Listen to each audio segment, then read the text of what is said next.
Cette émission est une présentation de RZO. Pour plus de podcasts et web télé, rendez-vous sur rzoweb.com.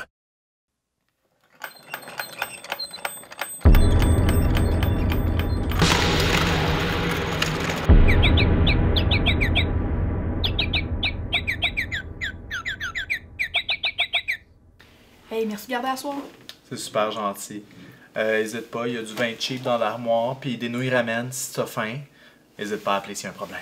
Hey non, Bye, pas de problème. Passez une belle soirée, là.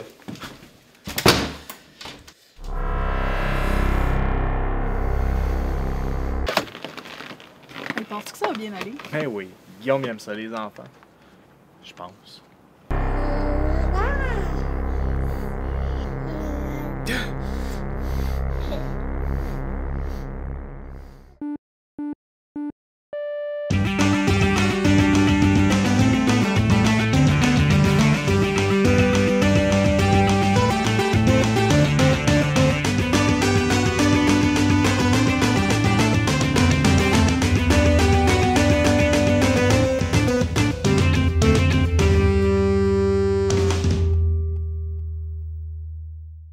Il n'y a pas si longtemps que ça, on pouvait louer des jeux dans les clubs vidéo, mais aussi dans les dépanneurs.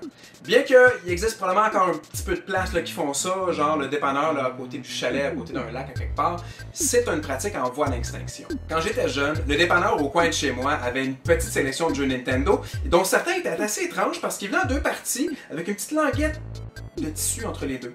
Ça m'a pris des années avant de comprendre le pourquoi du comment de ces cartouches-là. En fait, ce sont des jeux en format Famicom, les cartouches étant plus petites que les versions nord-américaines, bien sûr. Le second morceau est donc un adaptateur pour pouvoir jouer aux jeux japonais sur une console NES. Et le ruban de tissu sert à faciliter la sortie de l'adaptateur de la console pour éviter qu'il reste au fond, détaché et inatteignable. Pourquoi un adaptateur? Parce que les jeux Nintendo et Famicom n'ont pas le même nombre de connecteurs au bout de leur circuit imprimé. Comme ça, Nintendo impose un obstacle physique pour stopper l'importation illégale de ces jeux. C'est pas fou. Mais devant la popularité mondiale de la console NES, les commerçants pirates ont trouvé différentes solutions au problème. Les adaptateurs permettent ainsi de faire jouer n'importe quel jeu japonais sur une console occidentale, ouvrant la porte à l'importation illégale. Mais les pirates ne s'arrêtaient pas tout le temps là. Souvent, les jeux originaux étaient copiés, modifiés et renommés, parfois même vendus en compilation plusieurs jeux en un avec des pochettes faites à la va-vite. Ce qui nous amène à parler d'un titre vraiment populaire auprès de la génération NES. Mon dépanneur avait une copie d'un jeu japonais appelé Baby Mario. C'est une genre de suite à Super Mario Bros dont j'avais jamais entendu parler. Eh bien, après des années de recherche durant lesquelles j'étais sûr que je l'avais quasiment inventé, je l'ai retrouvé. Baby Mario existe réellement et la vérité à propos de ce jeu-là risque de te surprendre. T'es curieux? Allez, c'est l'heure, je joue le jeu.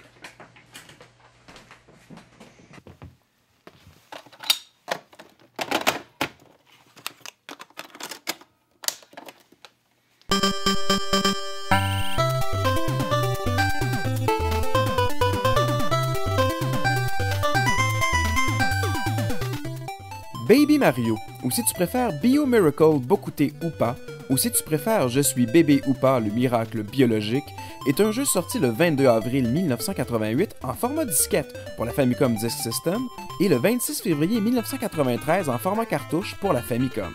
Il a été développé et publié par Konami, compagnie qui sortait la même année en 88 le classique jeu de hockey Blades of Steel et l'éminent jeu d'action Contra.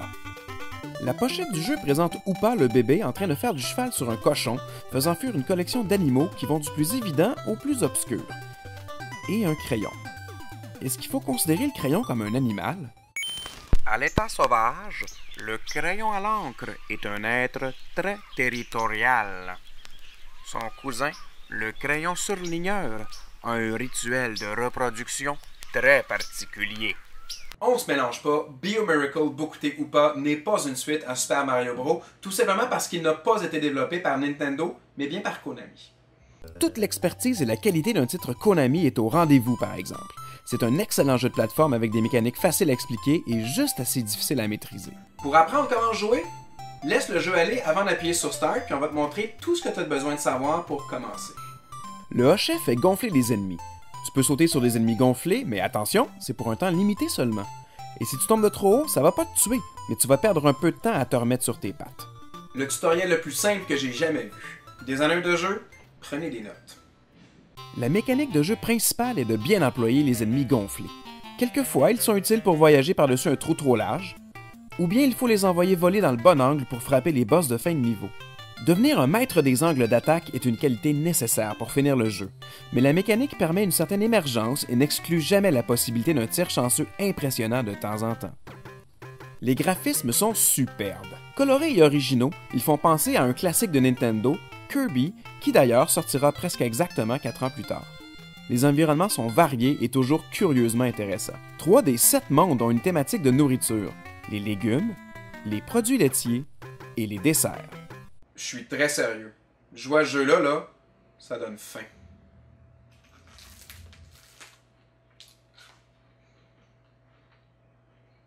Les autres environnements représentent la glace, une chambre d'enfant, un ordinateur et des fournitures de bureau. Mais qui trippe à ce point-là ces fournitures de bureau pour en faire un monde complet?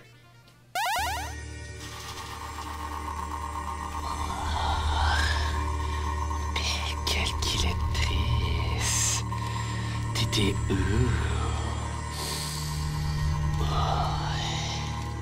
Tous des boutons.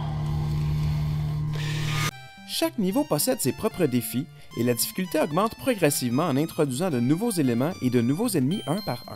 Le design de niveau est digne d'un Super Mario 3. Jusqu'à la toute fin, le jeu réussit à surprendre avec des idées originales qui arrivent toujours au moment où on commence à être à l'aise. Des niveaux à défilement vertical, ou bien avec des mouvements dans les 4 directions, ou à l'envers, ou encore les bons vieux classiques du jeu de plateforme, des planchers de glace, et nager sous l'eau. D'ailleurs, là, les fournitures de bureau sous l'eau, c'est pas un peu bizarre?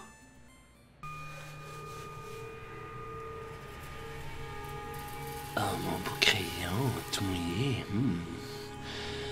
T'es passé où pour être mouillé de même à mon petit ennemi? Ok, ce personnage-là, il me met mal à l'aise. Non. On peut-tu l'enlever de l'émission? Hey, c'est toi qui écris l'émission, man. Ben ouais. Ah, ben ouais! Les ennemis sont toute une gang de créatures étranges. Il y a des taupes, des grenouilles, des serpents faits en câble d'alimentation, des phoques gentlemen, des sacs qui tombent et plein d'autres. Mais certainement, le plus étrange de tous, c'est le boss final. Un démon à tête de bouc avec un sceptre orné d'une tête de mort. Est-ce que ce serait Satan? Attends là, est-ce qu'un nouveau-né peut vraiment se battre contre Satan?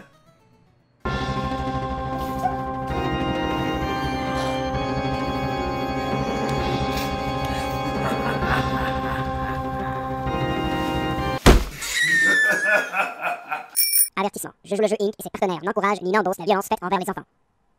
Mais des fois, juste des fois, c'est drôle.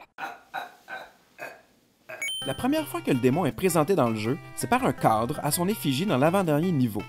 Il a l'air tout sérieux, mais il fait un petit signe de victoire subtilement dans le coin. C'est difficile d'imaginer un Satan sympathique. Grande vente cette semaine chez Satan Motors. On brûle nos prix pour souligner le mercredi des cendres. Des rabais à faire défroquer un moine et le faire sombrer dans l'enfer du crédit. Veuillez signer ici. Toute mon équipe travaille comme des esclaves pour vous offrir le meilleur service. Alors que ce soit pour un véhicule rouge, un véhicule bleu, ou simplement réaliser un souhait en nous offrant votre âme, un souhait qui ne se retournera jamais contre vous de manière diabolique ou ironique, juré craché, allez donc, chez Liard.